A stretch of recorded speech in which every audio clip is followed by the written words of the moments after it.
Tiff, Punisher, trap mode activated. All the CPS dropping the beat.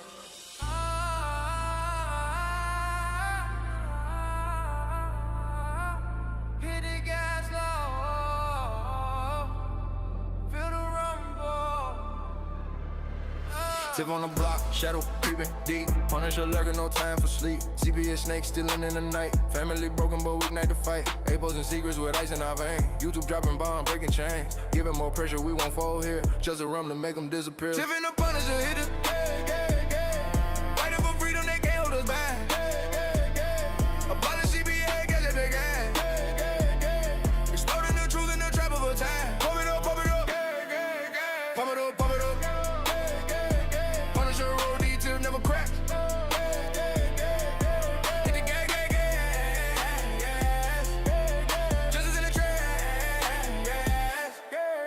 Punisher and beast mode, Tiff calling shots. Hitting off hard, connecting the dots. Kid trapped in system, parents in despair. But with the underground, breathing red air. Perk loading up like clips in the mag. Abolishing evil, wave the black flag. Slow down the vibe, but the fire stay lit. Victory creeping, feel the trap hit. Tiff and the Punisher hit it. Fighting for freedom, they can't hold us back. Abolish CPS, that's just gang, gang. Exploding the truth in the trap of a time. Pump it up, gas, gas, gas. Pump it up, pump it up. Punisher rolls, D-tip never cracks. Hit the gas, gas, gas. Justice in the trash. Deeper dark, no escape right here. Tipping phones to the street, Punisher bring the fear. Family rising, system crumbling down. Trap justice burning, claim the crime. Pump it up, hold up, hit it, pump it up, hold up, hit it, pump it up, hold up, hit it, pump it up, yeah, Tiff and the Punisher hit it. Fighting for freedom, they can't hold us back. Abolish CPS, cause it's got gas. Exploding the truth in the trap of attack. Pump it up, yeah. Pump it up, yeah. Punisher roll, D-tip never cracks. Hit the gas. It's just in the trash.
We know it's all about the money, we know they lie, we know this is corruption.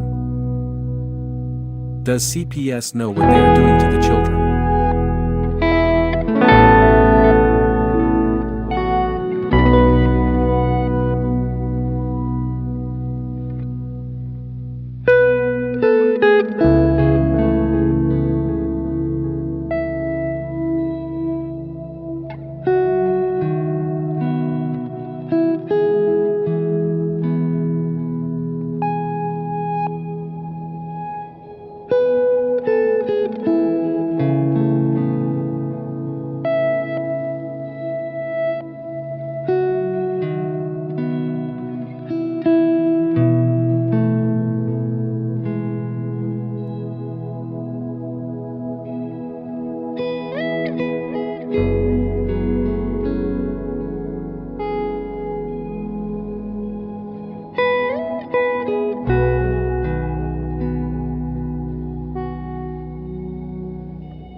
Punisher, they won't back down. Fight for the children in every town.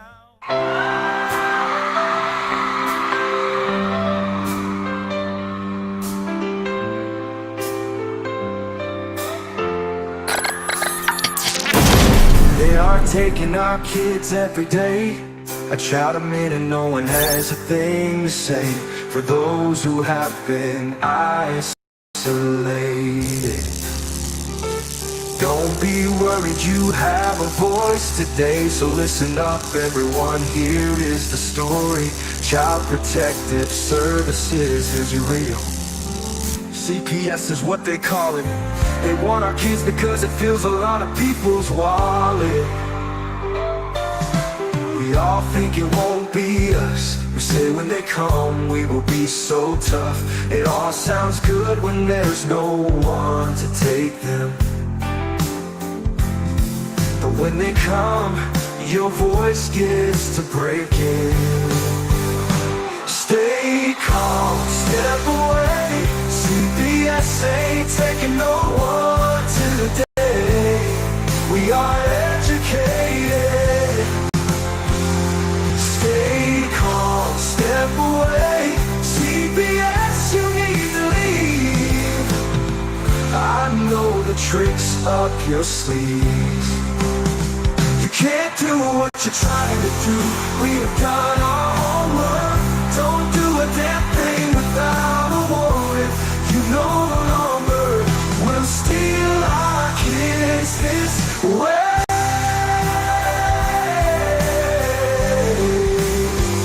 Tiff and the Punisher have come for the calling.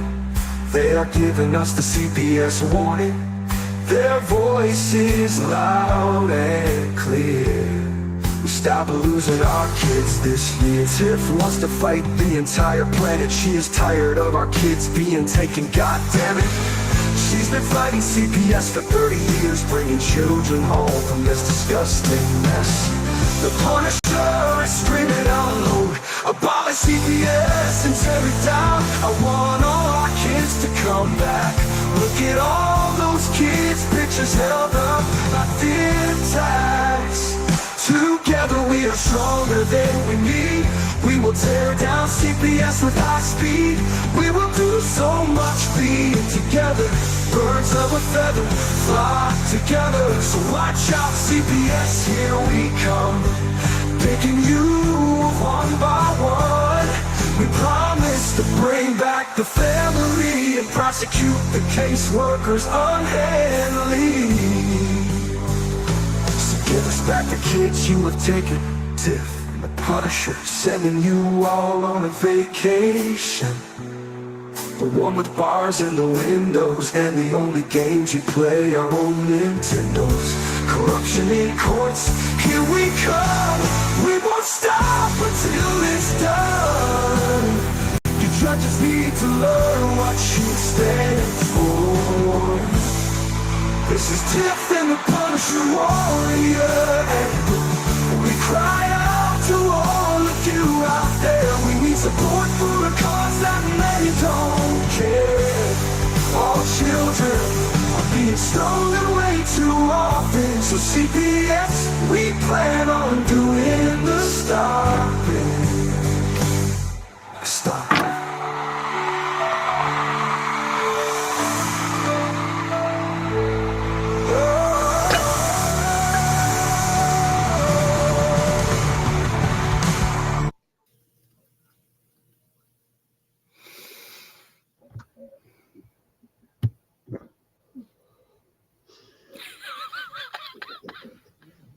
What's up, Tiff? Not much. Wow, what a weekend. It's not even Sunday today. Yeah, I know. Well, that's good. All right. They sent me some fans sent me some new art. Oh, yeah? Yeah, they just called me and told me that they sent it to me on Messenger. Oh, yeah, let me see. Well, I want to see too, so hold on, let me pull it up here. Okay. I'm going to do this. What did you do this weekend? Did you have any more cat infiltrations or rat infiltrations or mice infiltrations? Oh, I had to suck one up in the shop vac. The cat brought it in my room. He thought it Hmm. was dead. It ran. Me and my husband, we looked like I couldn't even tell you. Hmm. King's jumping in the chair. I'm scared. I'm scared. My God. And then right before the show, If you had because I had children, my you wouldn't have a son, problem. this shit right here is a miracle worker. I'm telling you. Tomcat. That's our. There you go, everybody. There's our new sponsor for the show this week is Tomcat. Mouse killer. Tomcat, if any representatives are watching, there you go. Yeah. All right. Let me So close it. he found a dead mouse and was trying to play with it. I had to get rid of it. And you sucked it up. I sucked one of them up in the vacuum cleaner. I sure did. Man. And now if you can see him, he's in his little bed in my room, in my shoe room where I'm at. In his little cat bed. Because he figured out that I got rid of it. And he's sleeping. He's tired. Been working. But let me tell you what he did to me today. I knew there was a mouse in here because he was playing, he was putting his paw and doing like this underneath one of my tables. Mm-hmm. I put a plate of food, it was yesterday. I put a plate of food on my stand while I went to grab my remotes because I got to hide my remotes around here. He jumped right in my plate. So the dog ate good yesterday. Hey. You people in Virginia are strange. I don't get to say that often. Yeah. But today, I will. Yeah. So he was licking his paws. Yeah. Well, I'm not going to tell you what my cats were doing earlier. Your cats are cat burglars. I'm never going to witness it. Mary said I can't speak of it. So I'm not going to say a word. But I'll tell you what. Brings a whole new meaning. I'll tell you that right now. Maybe they're affectionate with each other. I don't know. Oh my. But anyway, what do you hear about CPS, Tiff? Anything? No, not too much. I know that between me and Claire, Pat got 20 new clients. That's good for Pat, but that's bad. That's bad for everybody else because that means that they're still out there taking kids away.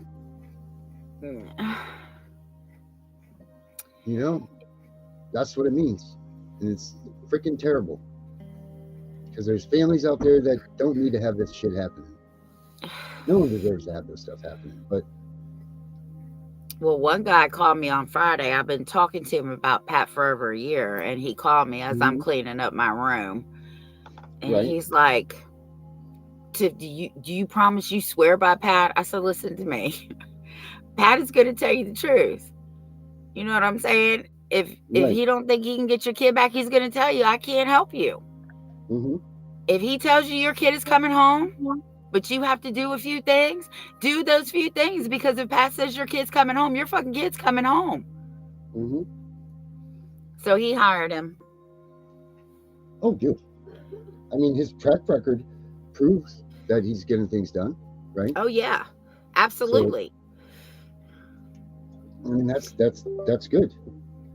See, when you talk to him, he's very laid back, right? And for me, when I have to hire a lawyer, I have to find somebody that's just as aggressive as I am, because I will fire your ass. But he's a totally different person when you get in that courtroom, because he will rock the walls off. Right. Can you hear me? No, you can't hear me, can you? A little bit. You're very low. I'm very low. Is this better? Yeah, that's better. All right. So I guess my lesson that I had to learn was never judge a book by its cover, because let me tell you, I've had some real wimpy attorneys that I fired right there. I just whispered to them, don't say a fucking word. I got this. You're fired. Mm-hmm. What's up, everybody? One and only Karma's in here. John's in here. I Take the Fifth is in here. Who else is in here? Who else? We got a lot of people watching tonight. Well, how do you feel about people? How do you feel about it when people ask you, when they ask you, hey, I need your help, and you feel you want to help them, and you know that they'll do the work, but do you ever get scared being the advocate that their life's on the line and that's really fragile for you to mess up? Do you ever get worried about Absolutely. Every day. Because, like I've said before, the hardest pill for me to swallow was that not everybody was like me, right? So, and I tell people, the first thing I tell them is, I don't promise you anything and I can't guarantee you anything. I can help you, but you have to do exactly what I tell you to do or you're not going to win. And people that have gone in court without a lawyer and have done and said exactly what I've told them to do and say, they've won. Mm-hmm. But like the girl Heather, you know, I felt partially responsible for her going to jail because I did. Me and Kim both told her, go get your son. Mm-hmm. And the night before she went to jail, she called me. We was both crying. And I said, I'm so sorry because I feel like I'm part of the reason that you're going to jail. And she said, I don't want you to feel like that. If anything, you gave me the strength to carry on. So if nobody gets anything from me but the strength, I'm happy. Mm-hmm. But yes, it's something I deal with every time I'm advocating for somebody because I'm like, man, they could slip up. They're going to be retaliated against. These people really have no idea what they're stepping into. And one of the things that I love, again, about Claire is she has nothing else to lose. Right. She lost her kid. That's right. Enough. So, yeah. How do you feel about it? I feel the same way every time. You know, like when people ask me to write them documents and things like that, which I don't do because I only do it for educational purposes only. But yeah, it's, you know, every one of the things that you do is, you know, they're depending on you to make this right for them. And they're dependent on you to do it. And there's no guarantees ever. Because there's no guarantees in corruption. There's no guarantees in dishonesty. There's no guarantees in any of this stuff. They don't follow the rules. And, you know, Vincent Davis said it perfect to me when I first started doing shows with him, is there's two things that you need to know about family law court that aren't fought there. And that's the truth and the law. Those two things are never used in family court. So anything that you know about court or what you think you know, get rid of it because that's not it. They don't care. It's whatever works for them at the time. Now, you might have tricks and little things that will help you and help them get along. Or, you know, you got someone like your reputation that these people are like, shit, we got to give up on this one because this one's going to just come at my throat. And really, this is the truth. You know, like, how much do they want to fight? You know, like, how much skin do they have in this game that they really want to take you on and have that type of noise about you? Or do they want to just say, okay, you got me? You know, because let's be honest, if they really were kids that were abused and neglected, we wouldn't be there because we're not fighting for those people. No. We don't want, those people are not to be fought for. So every person that gets a hand by us or whatever, you know, or her or me or whatever, they didn't do anything wrong. They did nothing that they deserved to be. Now that's, you obviously it's only worth its face value if someone tells you that they were guilty or not, but you get kind of a good way of feeling about people, you know, and then it really sucks because they're falsely accused of being a monster and they're not, or they've lost their kids, they've lost their wife, they've lost this because they say that they were domestic violence and, you know, CPS said you'll get your kid back if you split up, but even though it never happens, you know, or whatever. So like they're already destroyed people. They don't have it. They don't have it in them. I mean, I find days where it's hard for me to even come on and do the show where I'm just like, fuck, man, I don't, you know, like what?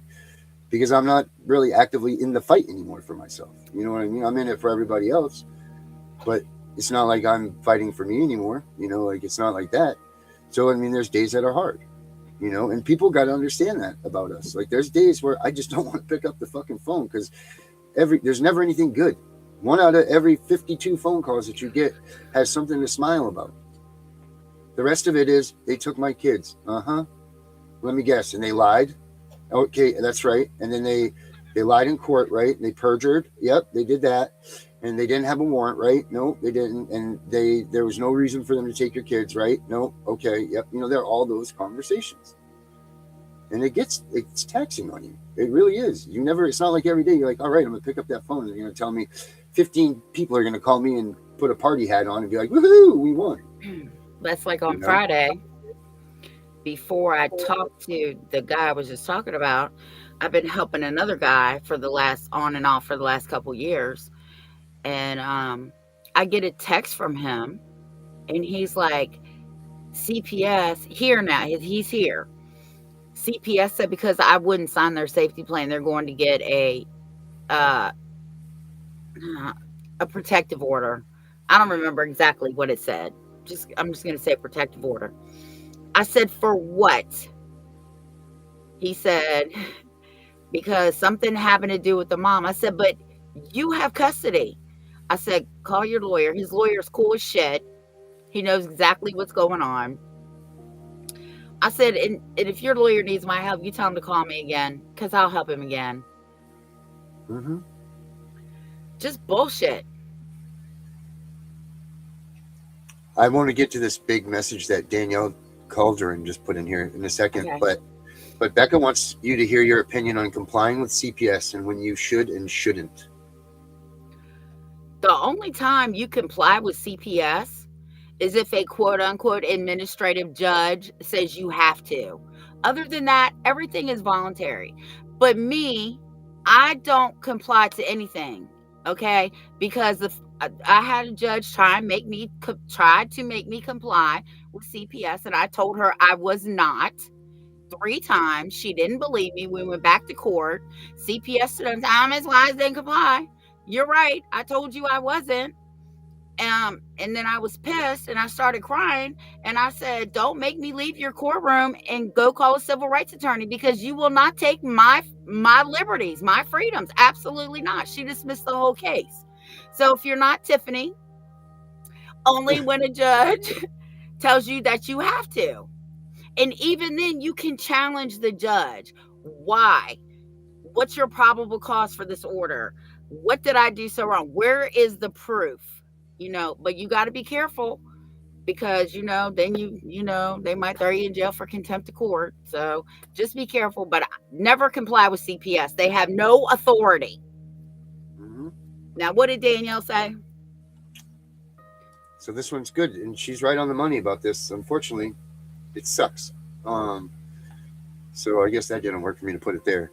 No. So she said, so how is it that parents believe that judges can terminate parental rights? There's no such thing as parental rights.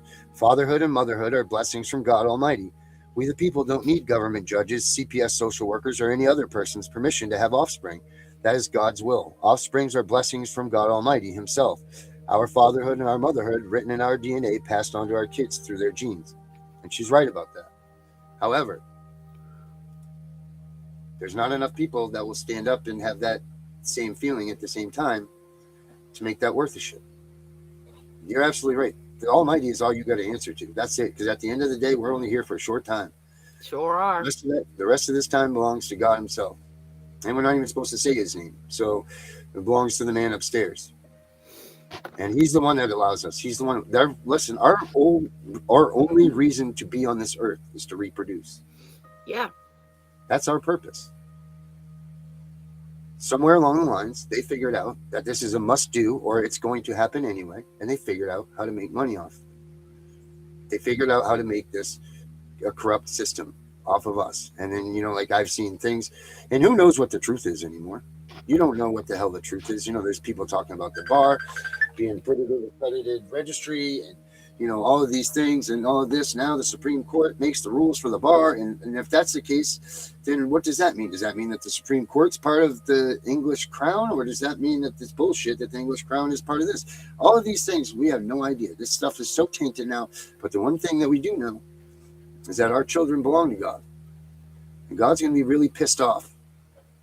And he's coming. Believe me, he is coming with a vengeance. And as long as you've loved your kids, and as long as you've done everything you can to fight for them, then you have nothing to worry about. But for these son of a bitches that have screwed with these children, have taken ours and done that, God have mercy on your soul, because he's not going to. That's all I can say about that. So that's it. That's how that goes, you know. Unfortunately, we're not in God's world right now. We are, but we're not. You know, and you know, there's only two rules in God's world, right? Love one another and don't hurt someone. That's it. But we don't live in that world. We're supposed to be, but we're not there. So unfortunately, we got to go by the bullshit that all these pieces of shit have set aside for us. And until that point comes that everybody's strong enough to stand together and unite and actually make it something happen, instead of argue and bicker and fight amongst each other, we don't stand a chance anyway. We don't stand a chance. This is the only group. Sorry, this is the only group. This is the only group that I've seen. What the hell are you fighting and arguing about? For real, what is anybody fighting and arguing about? Black Lives Matter. You can have millions of them. Gang members, Bloods, Crips, whatever the honky tonk, whatever the fucking gangs' names are. They don't sit there and fight out in the public and on Facebook. They actually come together in these things. You know, all of these movements, when they have one goal in common, they come together. However, for this movement, the same goal, the same thing, and all of us have just one goal. It's for our kids. But yet, nobody can put their differences aside, and everybody's got to fight. This movement's never going to go anywhere. This is the same movement. If Nancy Schaefer came back to life today, she would think we're still in the same spot. She wouldn't think that she missed a moment. Why is that? Because nobody will stand together. Nobody will. And I don't understand it. I don't understand how people can argue and fight and complain and bitch and all of this stuff, but not come together for that common goal. I mean, look at what just came out in the Epstein files. Is that not enough to make everybody shut their fucking mouths for a minute in their differences and say, let's come together with a common goal? It should. It should, you would think. But yet it's this person. You're wrong. It's my way or my highway. I'm better than you. I'm this, I'm that. What the fuck is this? What is this? That's why I don't participate in the drama. I don't have time for it. But why is it? Why is it? Because people lost their soul because their kids were taken? Is that why? They have no feeling. They have no emotions. Is that why? Because you're emotionless now because you lost your child? Because that answer would work for me. That would absolutely work for me. That I would understand that. That would make everything make sense to me, that because we're without souls now, because our children have been taken, that you have, because you really don't.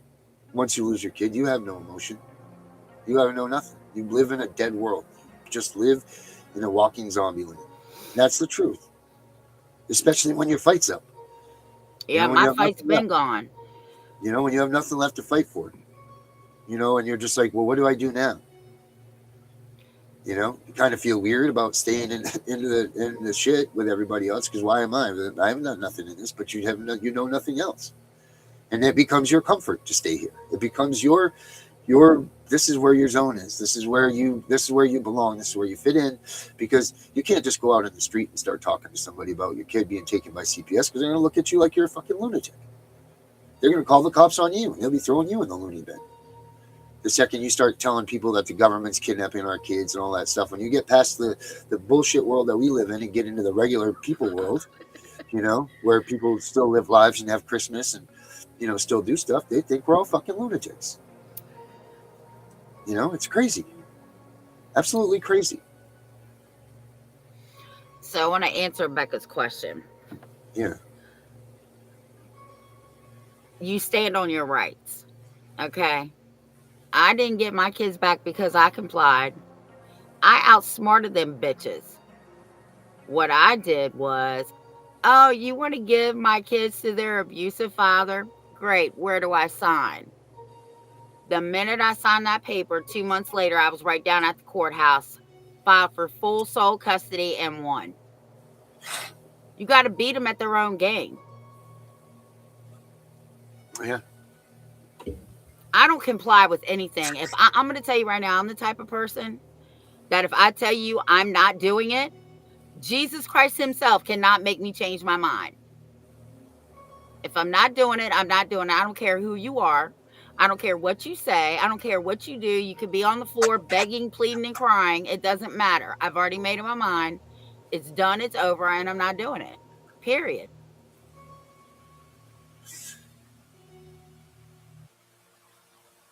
Ah, that's awesome. That's great. I take fifth. I love that. And I really hope. But see, there's even fighting amongst those people that are doing the bills. They're even fighting there. I mean, there's thieving, there's fighting. And look, we could have made a big deal about my bill being taken and stolen and used by the one. But we didn't, because we knew that it was going to it will affect the movement, and it'll affect that. You know, there's not too many of them like us out there that are willing to put the cause first and our own personal gains second. But that's what we do here. That's what everybody that's here does. We all put our own gains in the back of the line for the gains of this movement. I mean, it takes a special type of person to be here with us. And I don't understand why people don't get that. Or maybe they do. Maybe that's why they flock onto these other things. I don't know. What you learn and what you take away from what happens to you, you need to help other people. That's why I'm still doing this. I've been doing this almost 37 years. I don't have a dog in this fight anymore. My fight was over a long time ago. Even with my own grandkids, they got parents, but no, they know mom's going to jump in because mom knows what the fuck she's doing. But you have to teach other people, because to keep people oppressed, you don't want to educate them.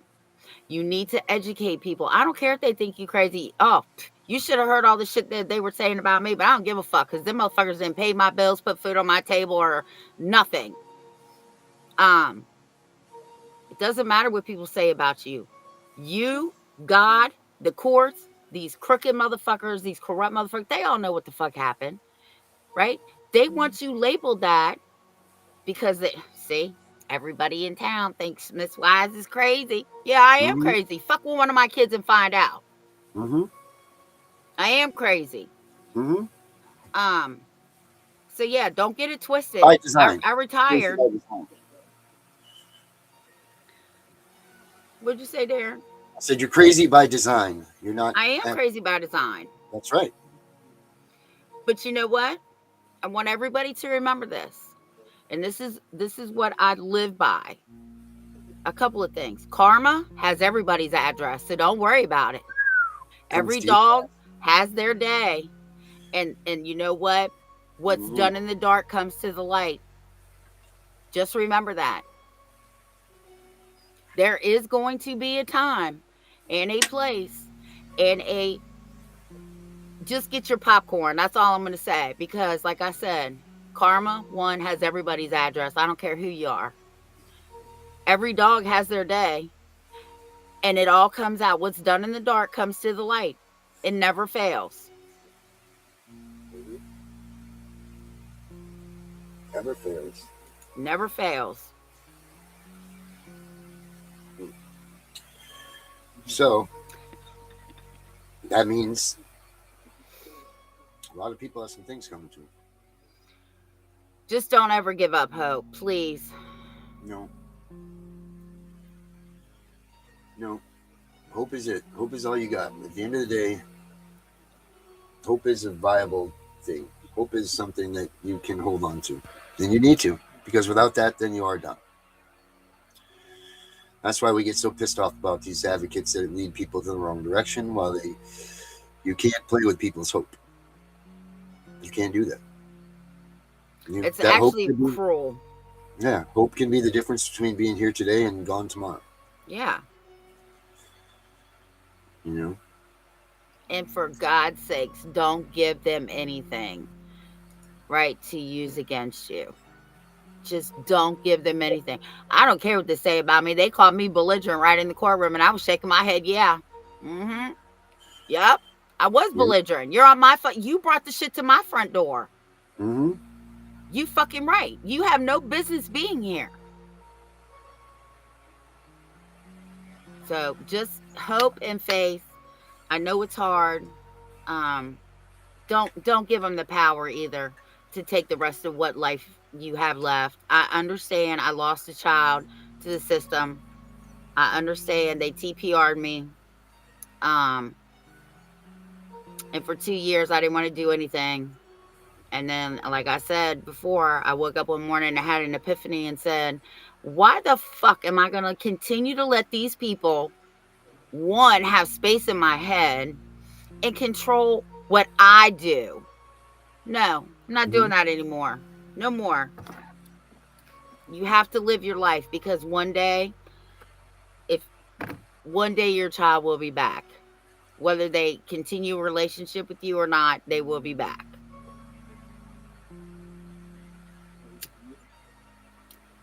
Oh, look at this.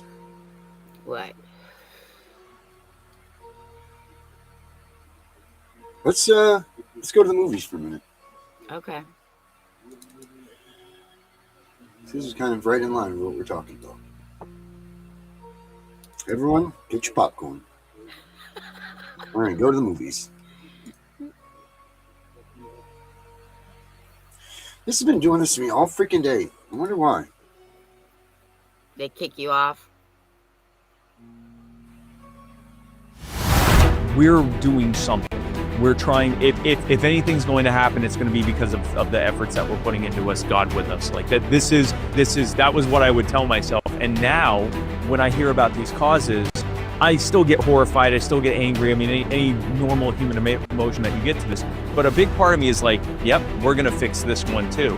Because we just keep winning. Because we have a proven formula of helping not just these families, but anyone that's going through these types of things, which is get the facts about the case, put it out, and I think very often a lot of people that put out this type of content, they get so focused on letting people know just how terrible it is, they don't forget the part about giving them something useful to do about it. And what you're actually doing is you're spreading apathy. Because what happens is people have to then go on with the rest of their life. They can't just sit there in their anger. They have to go, oh, this is so terrible. Oh, well, what am I going to do? I guess I'll go back to my life, they just file it under you can't fight City Hall. Americans are capable of achieving extraordinary things when they have the freedom and opportunity to do so. This is American Potential. Everyone, and welcome to the American Potential Podcast. I'm your host, David Fromm. As you're scrolling through social media or watching on TV, you've probably come across a crazy story and thought, that's not real. But for some families, those crazy stories are their reality. Some are battling eminent domain just to, hold on to their land. Others have to look at having to get a permit to use a mobile wheelchair. And then there are stories, heartbreaking stories, of parents taking their kids to get medical attention to only have their world get turned upside down. One man heard these stories and decided to do something. He started an organization not only to support the individuals facing these challenges, but also to create a simple way for others to step in and help. I want to welcome Spike Cohen, who's the founder and president of You Are the Power. Spike, welcome to our podcast. So happy to have you. Thanks for having me on, David. I really appreciate it. Cool. Well, hey, I know, I remember just knowing a little bit about you that you were the vice presidential candidate for a presidential election as a libertarian. What was that experience like?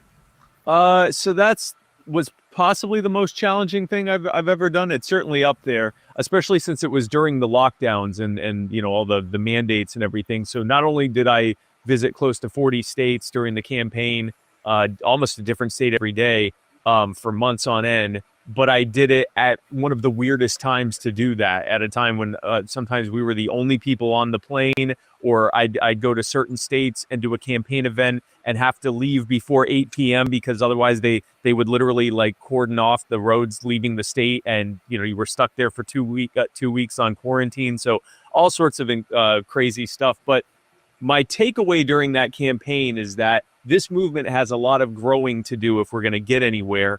And more importantly, I had people coming to my campaign events with issues that they were being affected by right now, often in their own backyards at their local and state level government.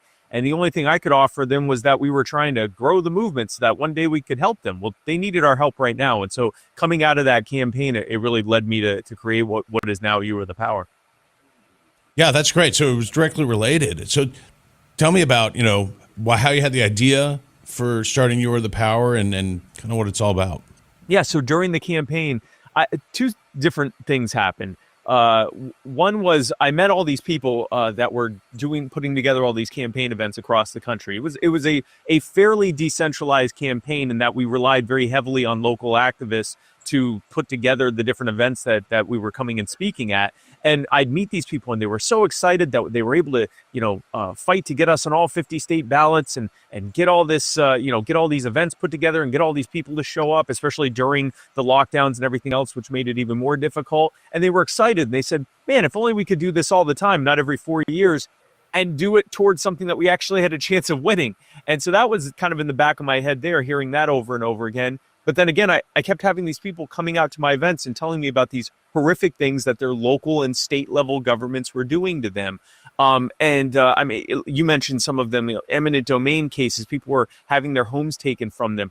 Especially during COVID, it was a lot of small businesses that were having their lives destroyed because they were open during COVID, which their big box competitors were never told to shut down, but they were told to shut down, and they were being threatened with literally having their lives ruined and losing everything for it. And I'd hear this stuff over and over again. And I'm running for vice president in a race where our victories are things like ballot access and how many people we can get to join the party. We know going into it, the likelihood of us winning is essentially zero. Like, there's nothing legally stopping us, but we're not going to win. We know that.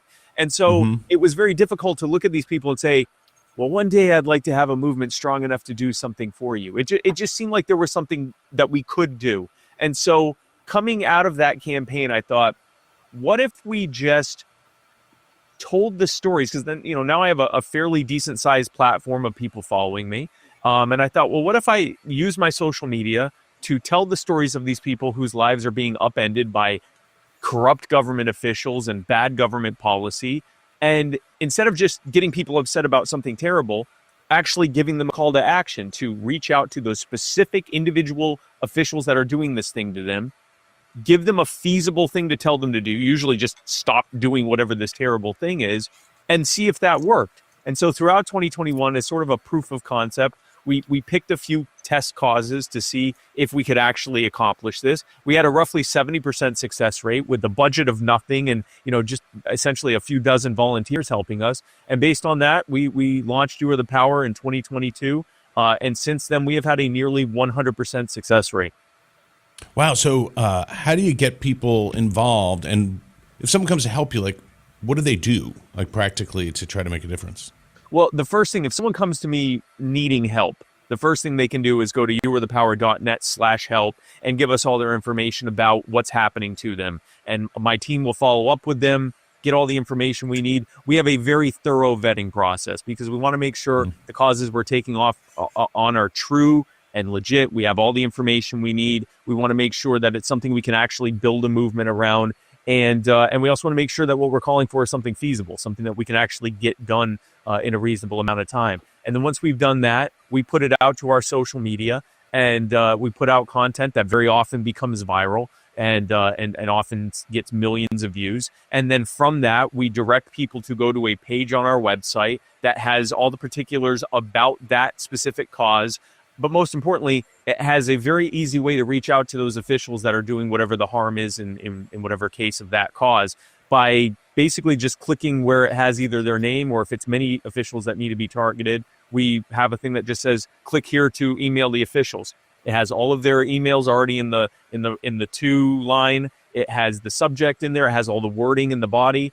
Really, all you have to do is add your name at the end. You can edit it or put your own wording in if you want to, but if you want, you can just add your name at the end and press send. So in less time than it took me to just explain that, you can reach out to all these officials. And what we found is sometimes it's been tens of thousands of people have reached out to these officials. Sometimes it's been a few dozen people that have reached out to these officials, but these officials aren't used to getting that kind of heat.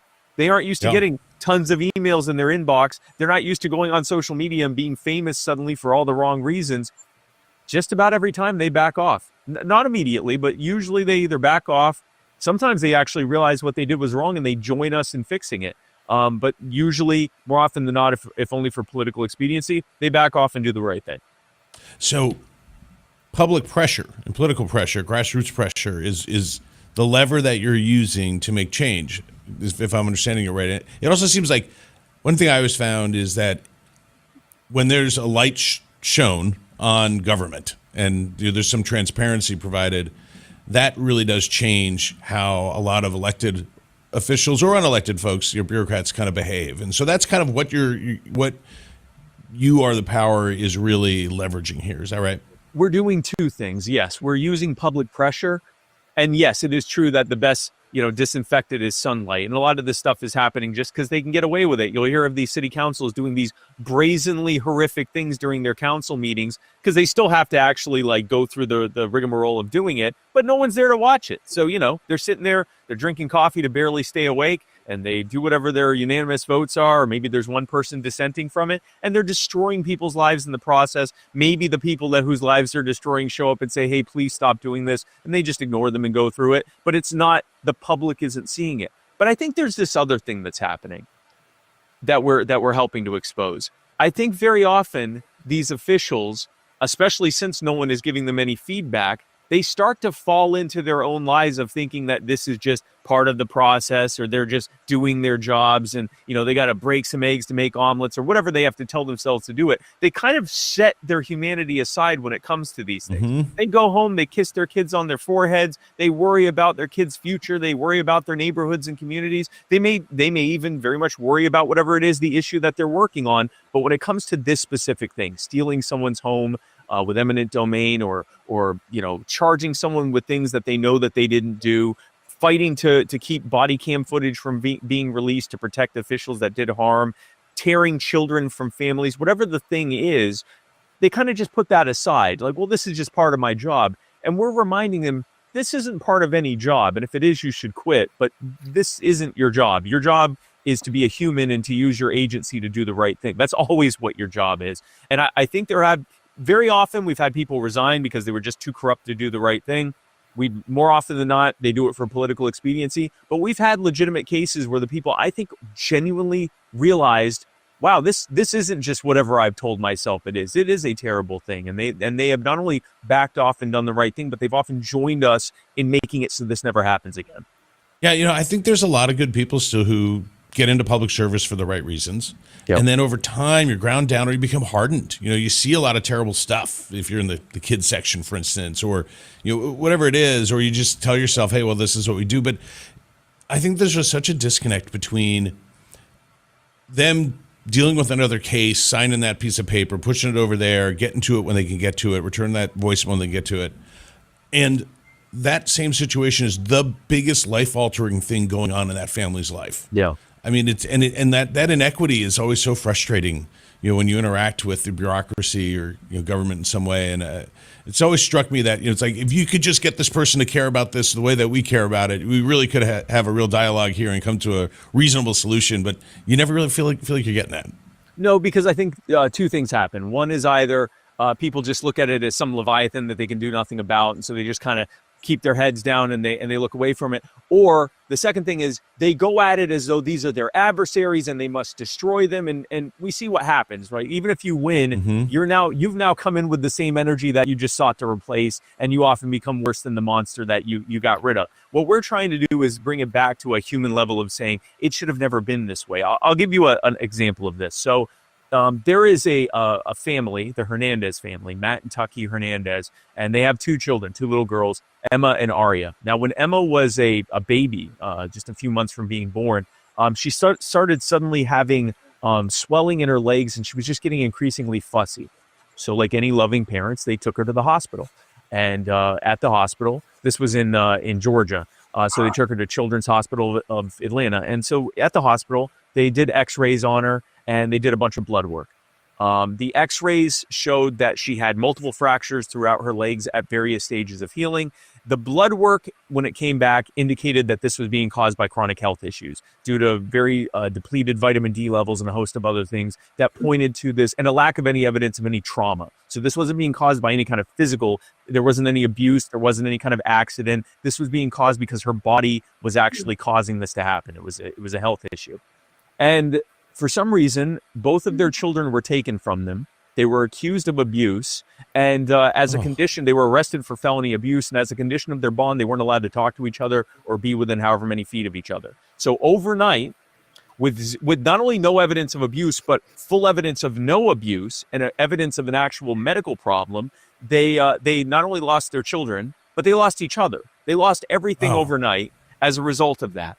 And so they spent tens of thousands of dollars to fight to get their kids' medical records, because the state said, hey, these aren't your kids anymore.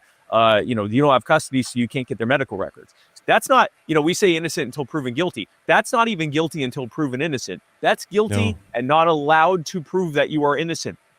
So they fight, they spend thousands to get their kids' medical records. They finally get the medical records, and sure enough, it's all right there. The kids have a chronic health condition. They take those records to medical experts, actual medical experts, who look at it and say, yep, no sign of abuse. Emma has either osteogenesis imperfecta or neonatal rickets or something in one of those families of illnesses. And they said, well, thank God, now we can get our kids back. This was all a big misunderstanding. We can get her the treatment that she needs. They go to family court. The judge refuses to allow any of that medical evidence to be entered into testimony, does not allow any of the medical experts to testify. She instead takes just the so-called child abuse pediatrician who diagnosed her with abuse. When he showed up to court, he had no paperwork. He didn't seem to be familiar with the case. And his evidence was, he said, well, yeah, when you look at these types of injuries, statistically, they tend to be caused by abuse. And when he was asked to cite the source of that statistic, he said, oh, you can look it up on the internet. Based on that stellar testimony, the judge ordered non-reunification, which means that now not only Emma and Aria are already in foster care at this point, but now Matt and Tucky face the prospects of never seeing them again and of them being placed permanently for adoption. They're also facing pending criminal charges where they could face up to 40 years in prison each for their crimes. That's when we find out about it, thanks to one of the foster families reaching out to us and saying, something's wrong here. These kids weren't abused. And DFACS, when we told them that, they responded by firing us and saying they didn't want our services anymore. So we find out about this. And I'm telling this story to tell quite a few stories. And the first is just the outrage and the inhumanity behind this, because all of the people involved, again, they were going home, kissing their kids on the forehead, going to church, going to synagogue, going to community service stuff, whatever they do, considering themselves good people, and yet they're doing this horrific thing because it's part of their job. And so we go and we find out about this. We vet it heavily, spent over 100 hours vetting it. We did not want to inadvertently help an abusive or neglectful family at all. Found out it was just as bad as they had said. It was even worse than they remembered it. We put the content out there. Millions of people saw it. Thousands of people contacted the CPS worker, the CPS supervisor, Child Protective Services. That's what CPS means. The family court judge, the DA, everyone involved. And so that was the first thing that happened. The second thing that happened was all of those officials just suddenly capitulated.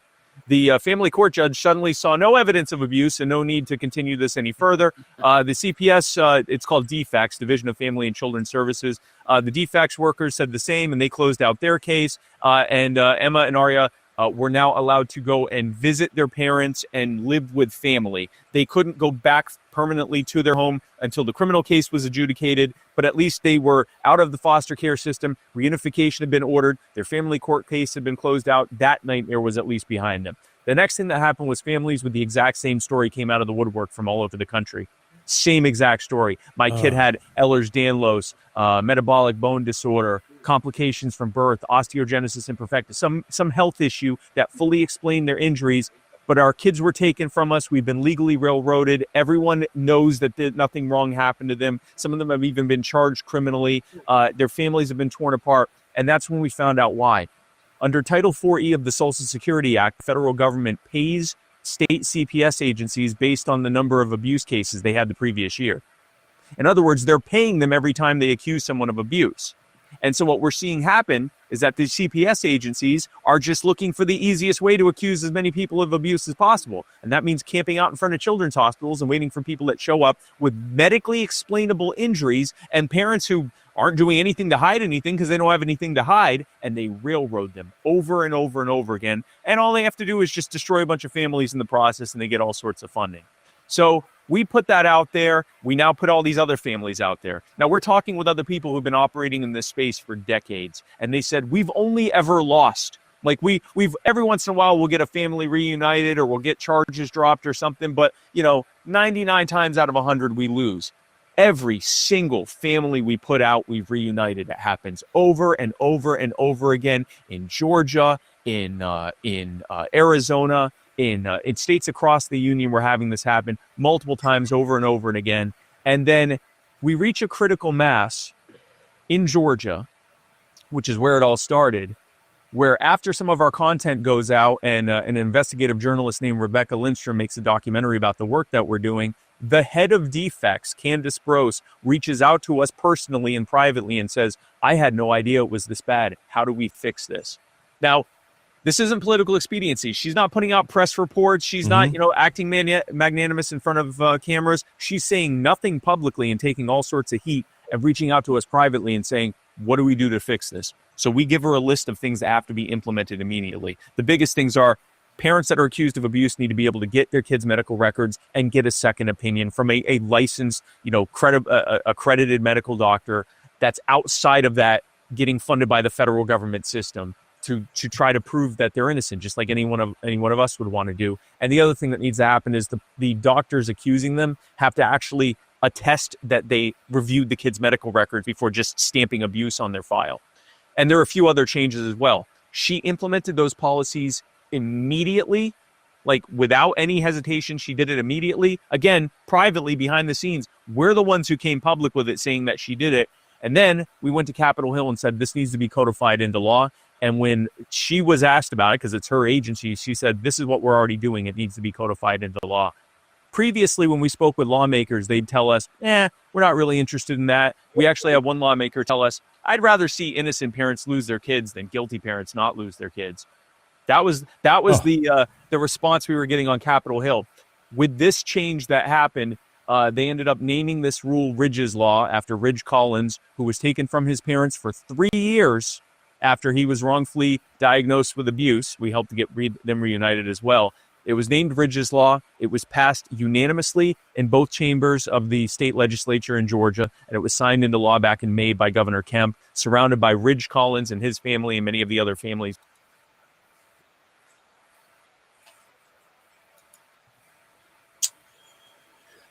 We need him to come on our show.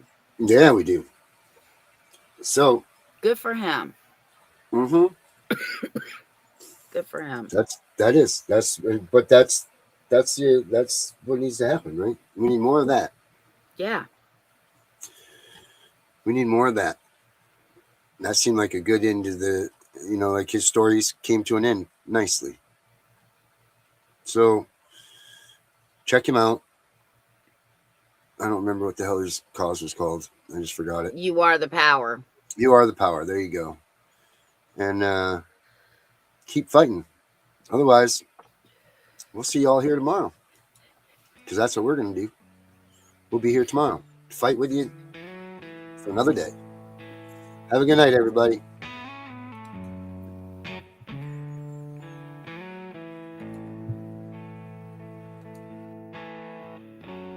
Never been a perfect person.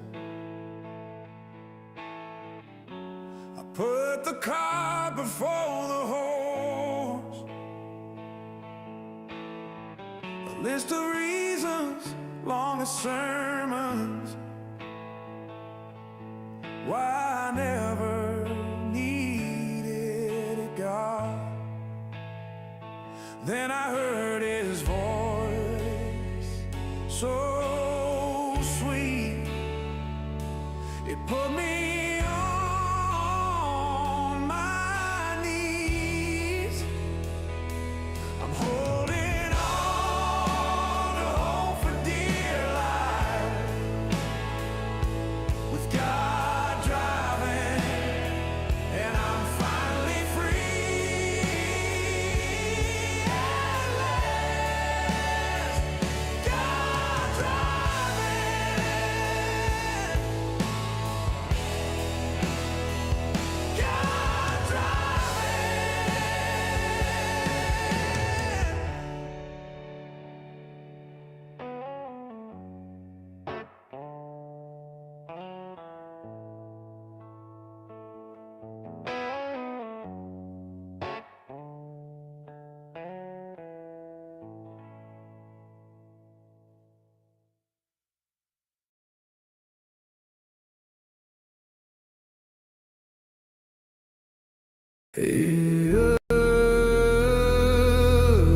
They said don't fight the system.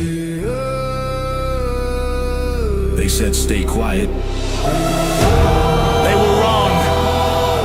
Lock in. We are exposing what so many have failed to. We are gonna show you what bar attorneys have hidden from all of us. Hundreds of thousands of children and twice that of parents have been lied to and walked down the road of termination. It's the death penalty. We're all of the protesters, the ones who fight for the rights of prisoners, dogs, illegal immigrants. Why aren't you coming to the aid of our children and families? Right here in America, every day a child per minute is kidnapped. And no one cares. We fight alone until today. CPS punishers mount up. Here comes the CPS Punisher. Anonymous tip, another lie from one of them. No warrant, no proof, just a badge and a grin. Stealing kids like trophies, thinking they'll win. Mama crying on the porch, daddy in the cage. System wrote the script, but the CPS Punisher just flipped the page. The educator they banned, I see every violation, every forged line, every ex-part hearing, every stolen time. One tap of the app and the truth ignites. Welcome to the CPS Punisher, now we can fight. CPS and the courts have lied to us all. The courts will not disgrace the family. CPS Punisher, here to avoid the chains and expose the game. CPS Punisher, the educator they never wanted you to find. Punisher, one tap and their empire cracks. We rise, we take our kids back.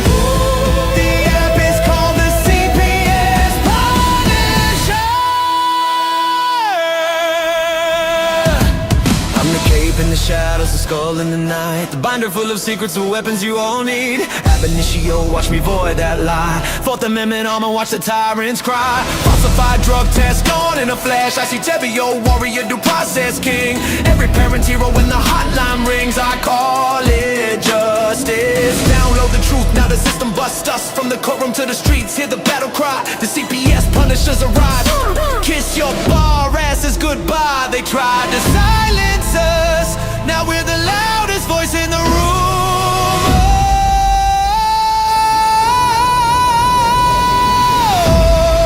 CPS Punisher, here to avoid the chains and expose the game. CPS Punisher, the educator they never wanted you to find. Punisher, the children never leave again. Punisher, families rise, we never look back.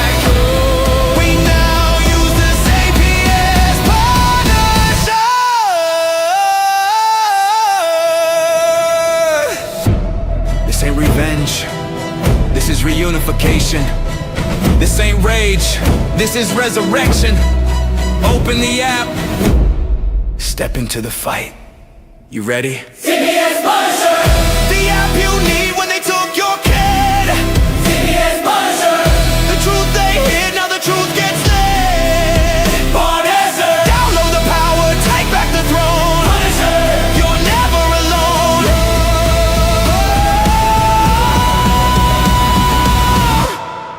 CPS Punisher, the educator they never wanted you to find. Void complete, family restored. The bar is finished, the Constitution will prevail. Judges do what's right. Treason is your penalty.